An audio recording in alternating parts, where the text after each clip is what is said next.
let's just break it down to make it even clearer.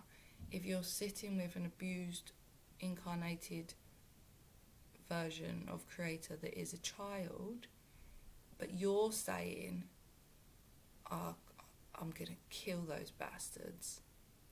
Don't worry. Oh, we've got them. We're going to hurt them. It doesn't fully heal the child's perspective, because it still implements that there is evil in the world. It doesn't take it away. But if you teach them from the perspective of they were dark, they thought they were in service to themselves rather than the all, but we know that we're all one. They were so lost, they even done that. That's how far from the path they were. So we can feel for them. They were so far, just talking to a child to be like, they were so wrong in their delusional minds, in their awareness, that's what they done.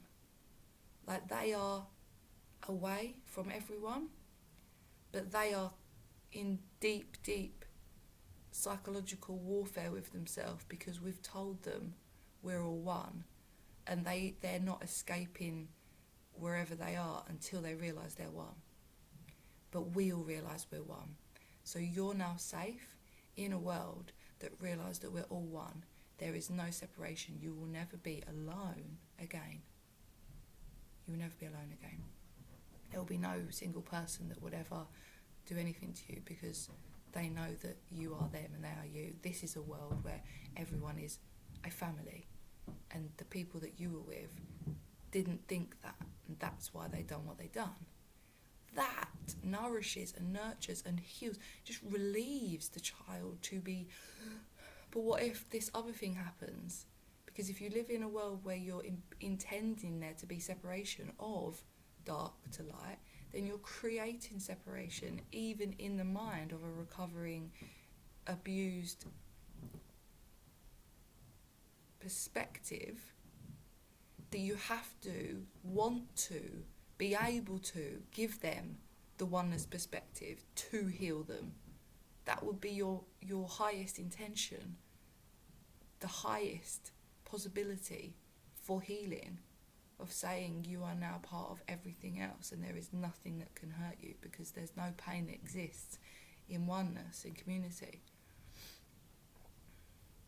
It's not forgiving the action, it's not forgiving perpetrators like that. It's being able to give the abused perspectives the perspective of complete healing, rather than any residue that there is still pain that is possible.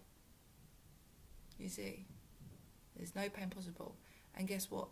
That example of the dark service to self, to use children in that way, they are literally forcing you to not forgive, because what they're doing is making you so like, I'm not going to forgive them. How can I forgive them? That's what they've done. They are sick, they're evil. They're literally creating the reality where you believe that it's impossible to forgive by doing that. Like they're actually, you're assisting to create the reality that there is not oneness, that there is not soul family, that there is not all-togetherness, because they are so fixed on making you sit with the idea that there is separation because they are so different to you. You would never do that. You're a bastard. How that, that they're another fucking race of evilness. So by them doing it, they make you create separation. They want you to focus on it. They want you to see it. They want you to hate them, because they feed off of your hate. It's like so. But the children are the teachers. The children are literally teaching everyone to be like, please give me somewhere to come once you save me. If we go and save all the children, but we're still pissed off and angry and hating the world, they'll be like, why was I saved? I was saved from hate to move into more hate. I want to be saved from hate to move into total love, no fear for the rest of my life, which is having a community of spiritually awakened people that are vibrating in the total depth of oneness. That's the only place that you would want a child to come to. Because guess what? You take a child in the old system, and what happens? What's happened the whole time? You place them in the hands of egos, victimizing them.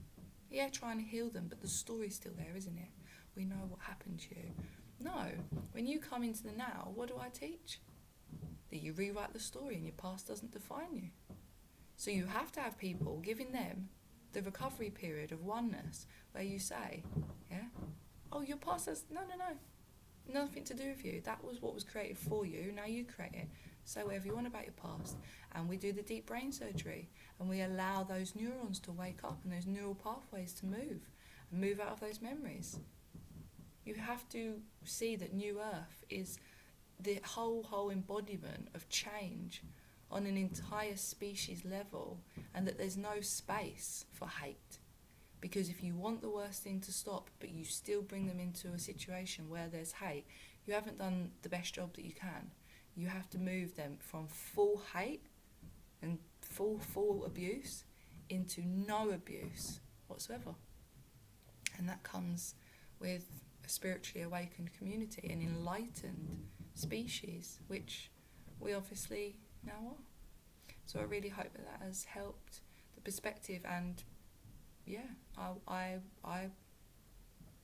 don't see the bad in it. I don't see the problem. Don't fuel the issue by the narrative of hate. Fuel it by envisaging that it's gone. Beautiful. I love you so much. And I love every other being so much. Because then I create that love. That's the place that I will bring those souls into. I would never, ever embarrass them to say, I saved you from that place, come here and live with me. We don't really get along, but, you know, it's better than where you were. We don't actually physically hurt each other. We just psychologically and emotionally abuse each other because we don't really love ourselves. But it's better than where you were. Not good enough, is it? Not good enough. We love ourselves fully. We love you. We're all whole. We do everything for the benefit of all. We love you. That's New Earth. Do that.